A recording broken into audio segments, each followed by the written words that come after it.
6 in the morning. We jump in our beds. Terrible sounds. Red alert, red alert, red alert.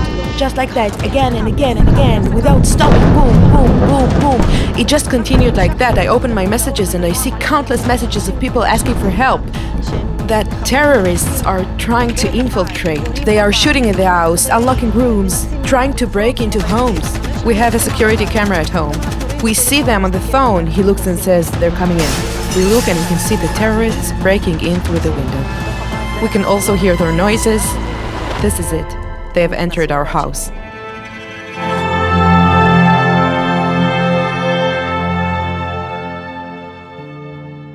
As we've been picking up the pieces of this terrible attack, we have heard of Katya and her family. A story of faith and hope in a hopeless situation. We're right here at the entrance of Nahal Oz, the very village right at the border of the Gaza Strip where Katya and her family lived. That fateful morning, with the news pouring in, many believers in Israel received and shared an urgent prayer request from this family, trapped in their shelter, in their own home, with terrorists in their house. Hundreds joined in prayer for this family's rescue, and God answered with a supernatural deliverance. But what gives a family the courage to face terror, all too common to the Gaza surrounding communities? How did she find faith under fire? We arrived as two new immigrant families.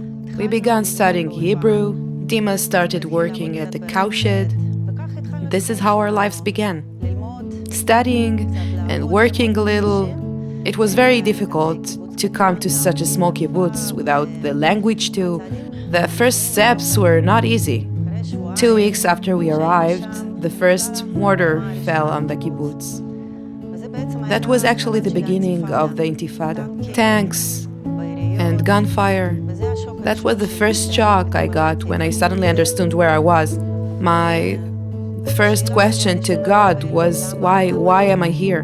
What have I done to you? Why did you bring me to this place? And many people began calling us and saying, why did you go there? Get out of there, it's a very dangerous place.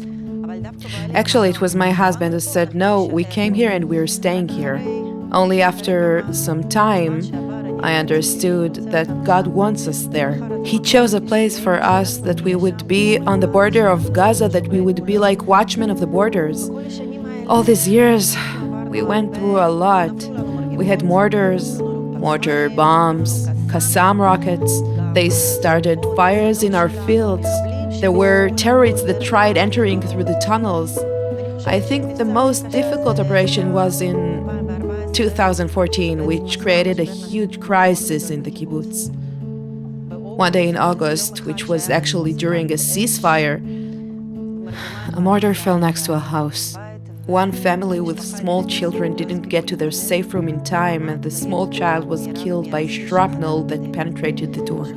Many families decided to leave. Also us. I said, Lord, enough. I do not want to continue on there. I can't. I did the work for you. I was there. I was faithful. And we began looking for other places to move to. But at the same time that we were looking for a place, I would stand and just cry, please, don't let me make a mistake. Don't let me make a choice out of fear. And I know that I had fear. God closed the door. And suddenly God really did this huge miracle. He brought us so many people that would visit us daily.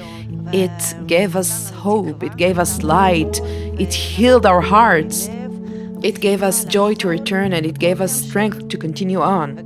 Later, He also gave us another miracle. We bought our own home.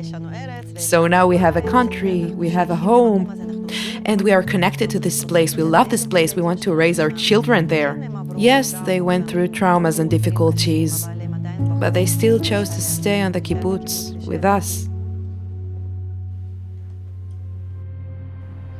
It was the day before, Friday. Friday, the entire kibbutz is hanging out in the pool and on the stage. We are preparing for a celebration of 70 years on the kibbutz. There's never been an event planned as large as this at the kibbutz. I am also terribly excited that after the celebration, I really wanted to stay for the celebration, and my husband really wanted to fly, but I said, no, we will fly after the celebration. We aren't flying beforehand because I'm not missing the celebration. So that evening, I thought maybe I'll start preparing my things. That way they'll be ready. So I gathered clothing and other stuff. I grabbed my suitcase and my clothes and put them inside the safe room. We went to sleep with such excitement for tomorrow. 6 in the morning. We jump up in our beds from the terrible sound. It's from within our sleep. The first minute, I don't understand. What is it? Terrible sounds. Red alert, red alert, red alert. Just like that, without cease, without cease, without cease. Boom, boom, boom, boom. I sort of crawl from the bed to the floor. I say, Dima, please close the window, close the window. Wait, I can't get up. He was afraid to get closer because if it falls nearby, the shrapnel can fly. After a few minutes, when it stops for a second, we jump up quickly, close the windows, and run to the second safe room. We have two. One on the right side of the house and one on the other side of the house. We run towards our son into his room and lock the iron locks. At the same time, as we're standing there next to the room, we're already hearing gunshots. What are these gunshots? Is it inside the kibbutz? Not on the kibbutz? We're just kind of there wondering, and my son says, okay, whatever it is, I'm closing the door and going back to sleep. We go back to our room, and after a few minutes, we understand that there is an infiltration. There's an infiltration not just of one or two terrorists, but of multiple terrorists. At that time, we still didn't know that it was about 150, roughly. I sit down, look at my phone, and I understand that something terrible is happening.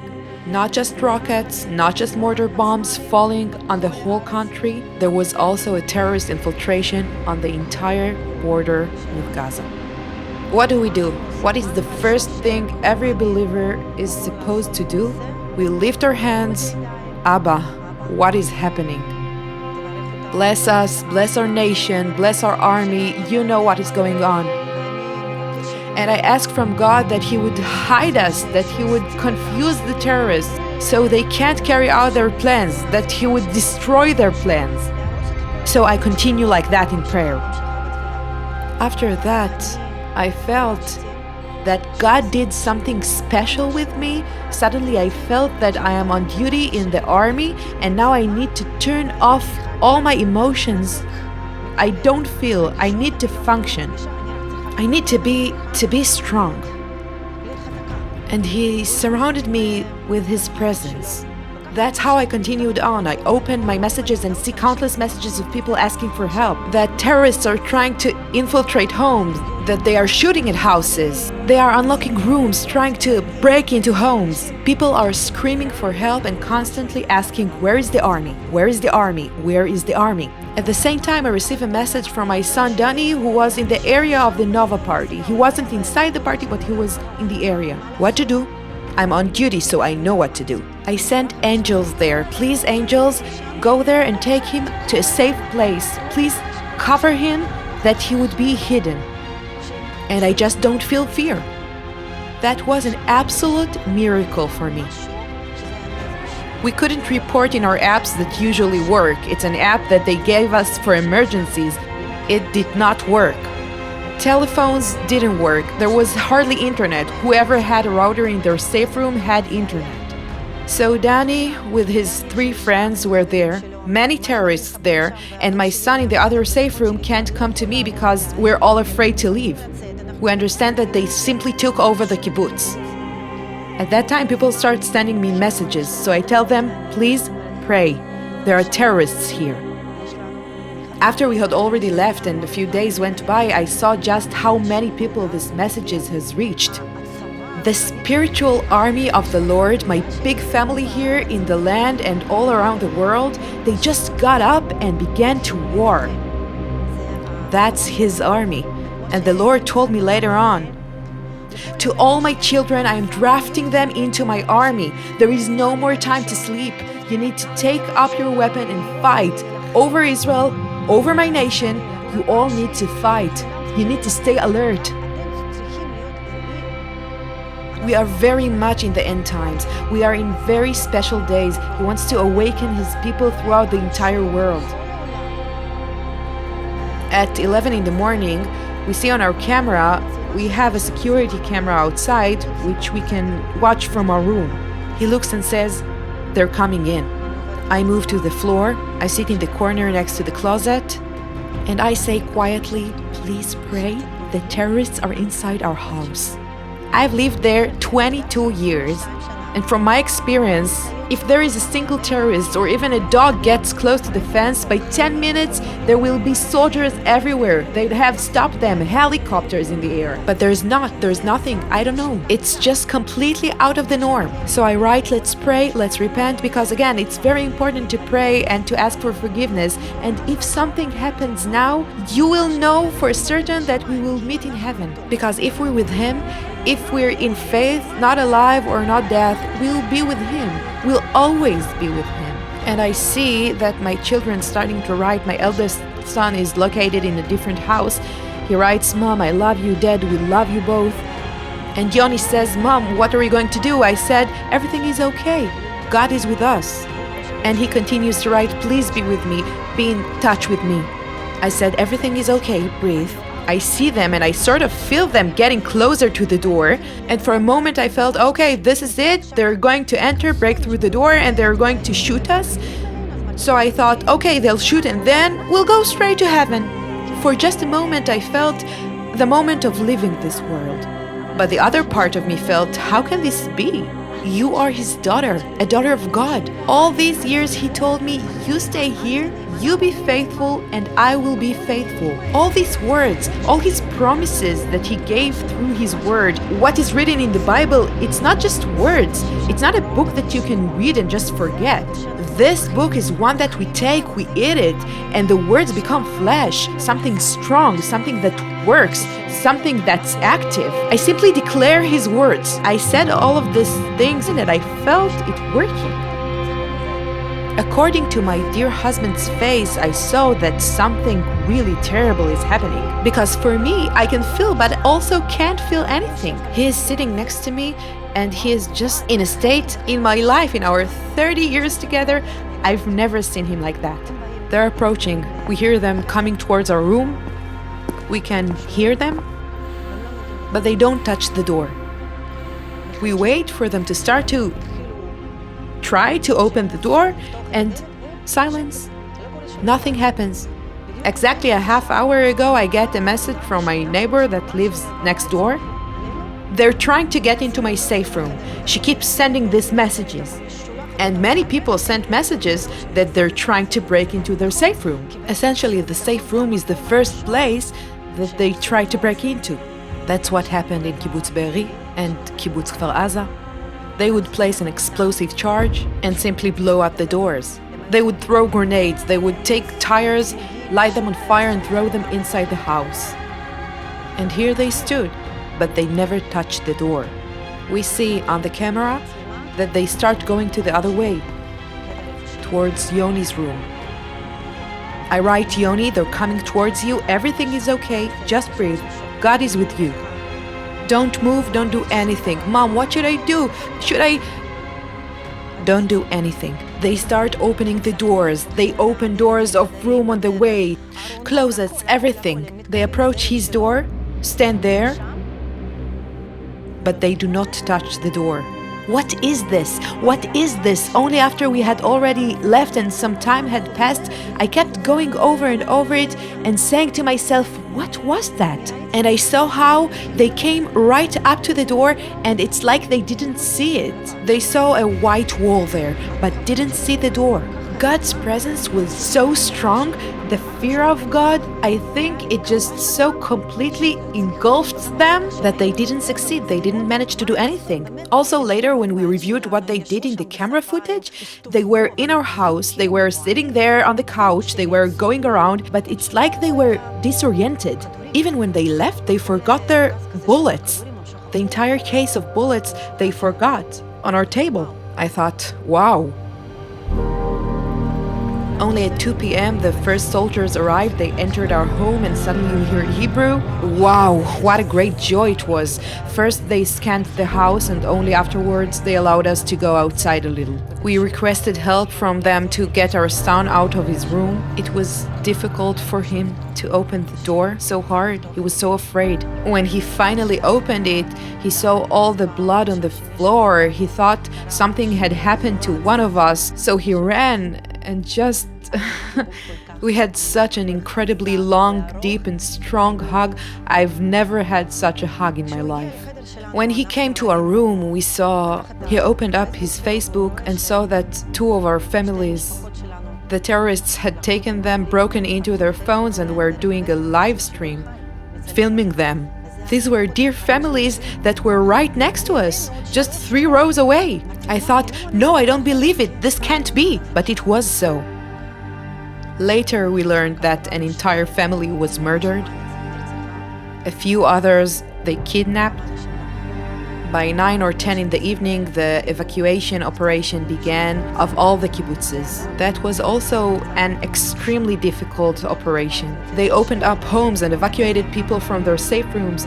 They gave them a few minutes to gather their most important belongings. Most of the families left without clothes, without anything. I left with my suitcase because God took care that I would put everything inside the safe room. Also with this, I laughed a little and thought, wow, even in this thing you cared for me. Everyone came out with plastic bags and we came out with 2 suitcases. The truth is that time stopped for me that day. On the 7th of October, from that forward, I never know what day, what hour, what month is it. It's like everything stopped.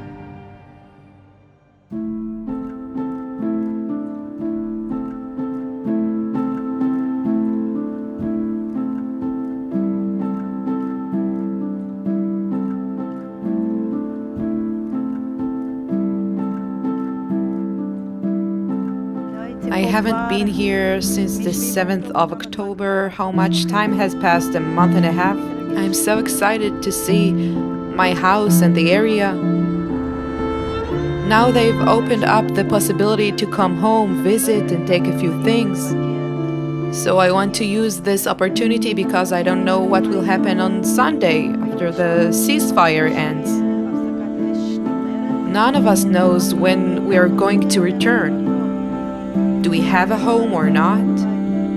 Our kibbutz was supposed to be celebrating 70 years exactly on the same Shabbat that everything happened. Wow, look how many tanks. This is the parking place where our car was always parked. Wow. Who's there? Here's the cat. You see, it's still Sukkot because we had put up the sukkahs. How do I get into the house? Hello, this is my husband, Dima. We are now going to try to enter our home to see what's the situation. All my flowers, I just bought them right before that Shabbat. I went and bought new baskets and new flowers. Now we're entering the living room. I no longer recognize my house. This is my favorite couch. See what they did? The terrorists sat here and there was blood. The living room was full of blood. They came in through the window over there. I'll give you a video of it later. Wow, everything looks so terrible. Oh, Stefachka, hello, my dear kitty, my sweetie. Dima, where is our food? What a smell. They came in here, they cut through here. There was a lot of glass here. I'm not certain, but it could be that they were injured. There was blood all over the house from here to there. They didn't clean here. All this gross blood is still left here.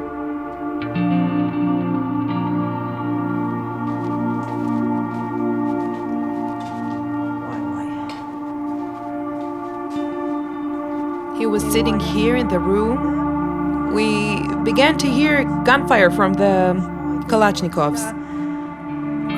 So he said to me, Mom, I'm staying here. So he stayed here. He was in the safe room and we were in the safe room over there. When we understood that there were many terrorists in the kibbutz, we couldn't leave the room because we didn't know if there was someone here or not. It was very dangerous to leave. Suddenly, it's a very cold house. It's not your own anymore. It's my house, but it's not my house.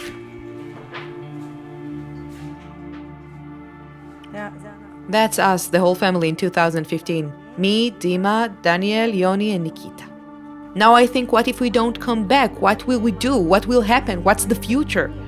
This is the place that we were supposed to be. We came here to pray here, to watch over this area, to be on the border, to tell people what happens here, to be like a house of prayer, which also sanctifies this place. And suddenly you're thinking, my neighbors said, no, we can't come back. These guys also said, we can't come back, we don't know what to do. So you say to yourself, how will you go back? When will you go back? Far Aza and Be'eri are completely broken. They're not going to allow us to return beforehand. So we just don't know. We're really in an uncertain situation. So now we just need to build some sort of temporary life from what remains. We would always sit here, look, here's our Bible. We would sit and read and pray together. Everything is so full of dust. Our neighbor, the whole family was murdered. The whole family, her husband, and 2 girls were murdered. Also, on the same day, the terrorists came to his father's house, which is over there at the other end of the kibbutz, and they murdered him too. The entire family. Your mind just doesn't comprehend that this is reality. That everything happened this way. In 1 second, our entire lives turned upside down in such a drastic way that you just can't grasp it.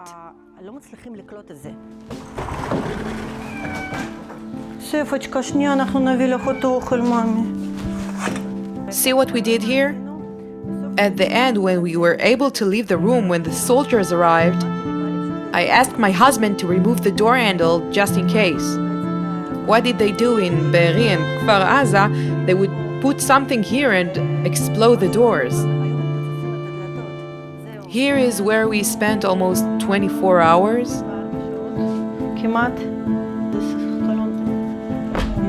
It's hard. That's how you close it, and that's it. Here we have a small lock that we would use to close ourselves in. Here I sat in my pajamas in this corner like this on the floor, I think for 2 hours. I couldn't move with my phone. We were getting the messages. When I understood that the terrorists were in our home, I said to my child, to Yoni, please just don't move. And he writes back, Mom, what do I do? There's nothing to do. Breathe. I was also afraid. I sat here and I think.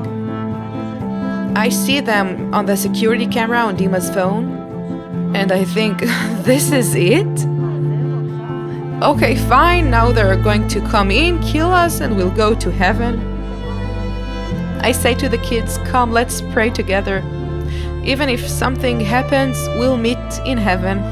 Every second there's a new message. They're in our house, they broke the window, they're shooting at our room, they're shooting the house. And I understood that's it. They took over the kibbutz. There is no help I can wait for except from our great Lord that is able to do miracles and wonders. There is no one here for me, no soldiers, no one. So I sent the message that there are terrorists in the house. At the same time, my son, who was in the area of the Nova party, he was there crying, I'm here. My eldest son with a small child is at a different home where there is also shooting. I see the messages that they're shooting outside his house. We have one mother in one house and my mother in the other house. I just don't know what will be. I know it's all by his miracle alone. That's what he told us when we came to this place, that we will see and we will hear, but they will not touch us.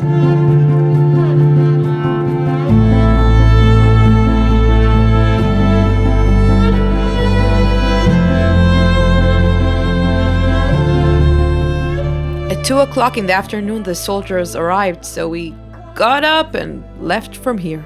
It seems that this presence, the presence of God, was so strong, both here in our home, in our kibbutz, that they were filled with some sort of fear. They did do terrible things, but not like they did in other kibbutzes. They came right up the door here, right up to the entrance, A drop of blood? Here was a drop of his blood, both here and outside the other room we were just in. We're sitting here and watching them approach this door in the camera. They stand here, drops of blood fall, and they do not touch the door.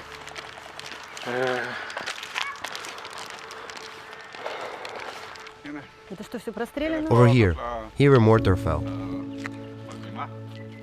That same night, when they evacuated, what the army did, they went inside each house, one at a time. The jeep would come to each house and take the family inside the jeep. They gave you 5 minutes. Whatever you could take in that time, you took. Everyone came out with some kind of small bag. Then they brought us over here. It was at night, dark, mortar bombs are falling, red alerts, terrible sounds, chaos. We were standing here. There's a very small safe room here. Around the corner are soldiers guarding us because there are still terrorists on the kibbutz. This part was closed and the soldiers were here. So they evacuated us from this side because the gate close to the border with Gaza was filled with terrorists. What they did in other kibbutzes, they took the keys, unlocked the cars, take the spare tires, light them on fire and throw them into homes. So people would just choke and run outside. That's how they did it in so many houses, but here they did not. They didn't even throw grenades. Afterwards, strangely, they told us that there were loads of grenades, RPGs and weapons here. They just didn't use them. They didn't succeed. How can you explain this? There was a great miracle here.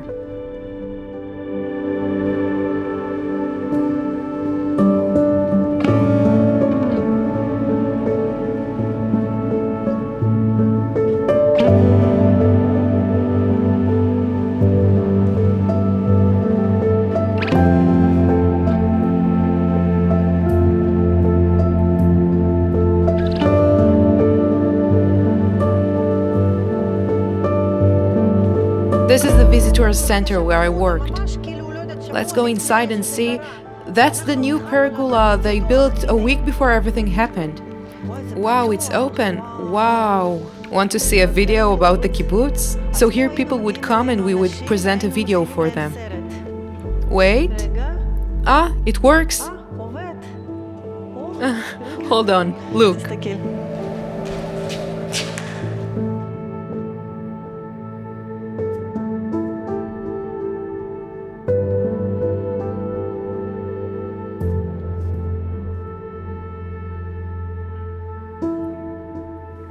Come summertime, everyone knows that I'm the first to enter the pool on the day it opens and the last to leave on the day it closes with tears. This is my favorite place. It's a place that calms me. I come to swim a little, pray a little, and just, I don't know, it's this kind of magical, beautiful place. My son worked here as a lifeguard for 2 or 3 years. Here, they told me a Qassam fell here. What a shame. How I love this place. I really love it. I really miss it. This place. I feel pretty safe here. My only concern is for my family.